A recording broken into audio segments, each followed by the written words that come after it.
Assalamualaikum warahmatullahi wabarakatuh.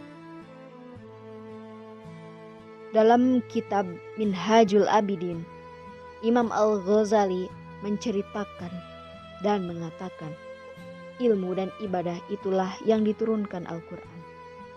Rasul dan nabi-nabi diutus Allah hanya untuk menuntut ilmu dan beribadah. Bahkan Allah menciptakan langit dan bumi segenap isinya hanya untuk ilmu dan ibadah.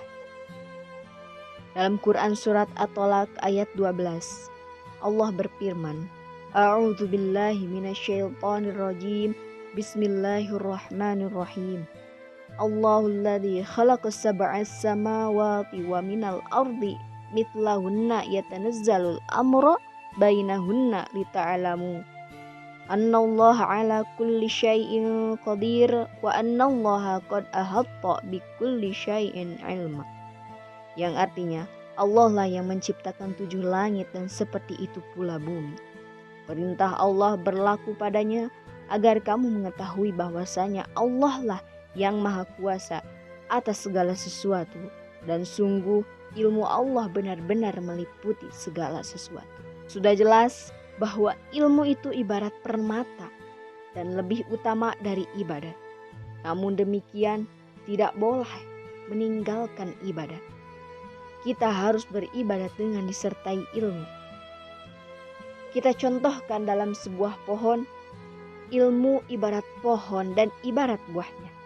Maka jika kita beribadah tanpa dibekali ilmu, ilmu tersebut akan lenyap bagaikan debu ditiup angin. Di sini kedudukan pohon lebih utama, sebab pohon merupakan intinya, akan tetapi buah merupakan fungsi yang lebih utama. Oleh karena itu, kita harus memiliki keduanya, yakni ilmu dan ibadah.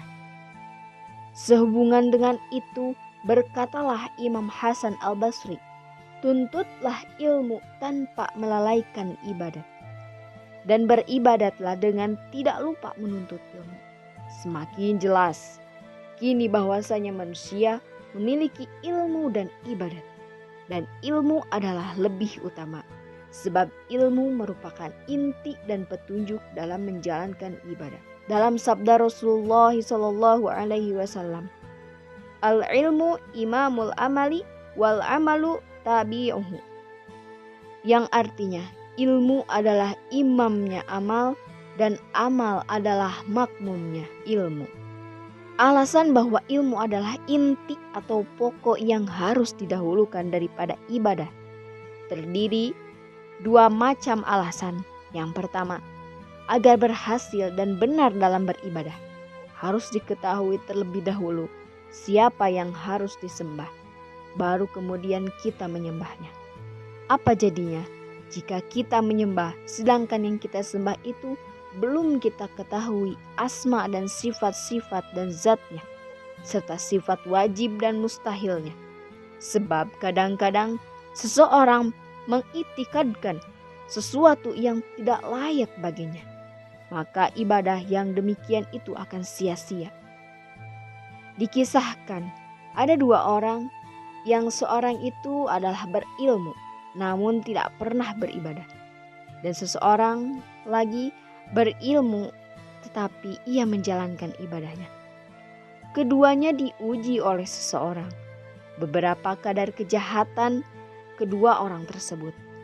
Lantas si penguji mendatangi keduanya dengan mengenakan pakaian yang megah.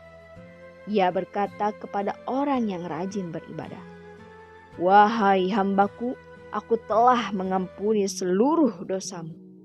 Maka sekarang kau tidak usah beribadah lagi." Ahli ibadah menjawab, "Oh, itulah yang kuharapkan darimu ya Tuhanku." Ahli ibadah menganggap si penguji sebagai Tuhan, sebab tidak mengetahui sifat-sifat Tuhannya. Selanjutnya, sang penguji mendatangi orang yang berilmu yang waktu itu sedang minum arak. Penguji berkata, "Wahai manusia, Tuhanmu akan mengampuni dosamu." Dengan geram ia menjawab, Kurang ajar, seraya mencabut pandangnya. Engkau kira aku tidak tahu, Tuhan? Demikianlah bahwa orang yang berilmu tidak akan mudah tertipu, dan sebaliknya bahwa orang yang tidak memiliki ilmu maka akan mudah tertipu. Dan kini semakin jelas bahwa setiap hamba Allah harus memiliki ilmu dan menjalankan ibadahnya. Karena dengan ilmu kita akan menuju ke jalan kebaikan, dan bahwa inti daripada ilmu adalah sebagai inti atau pokok utama dalam kehidupan. Sekian yang dapat saya sampaikan. Wallahul muwafiq illa aqwamit thariq. Wassalamualaikum warahmatullahi wabarakatuh.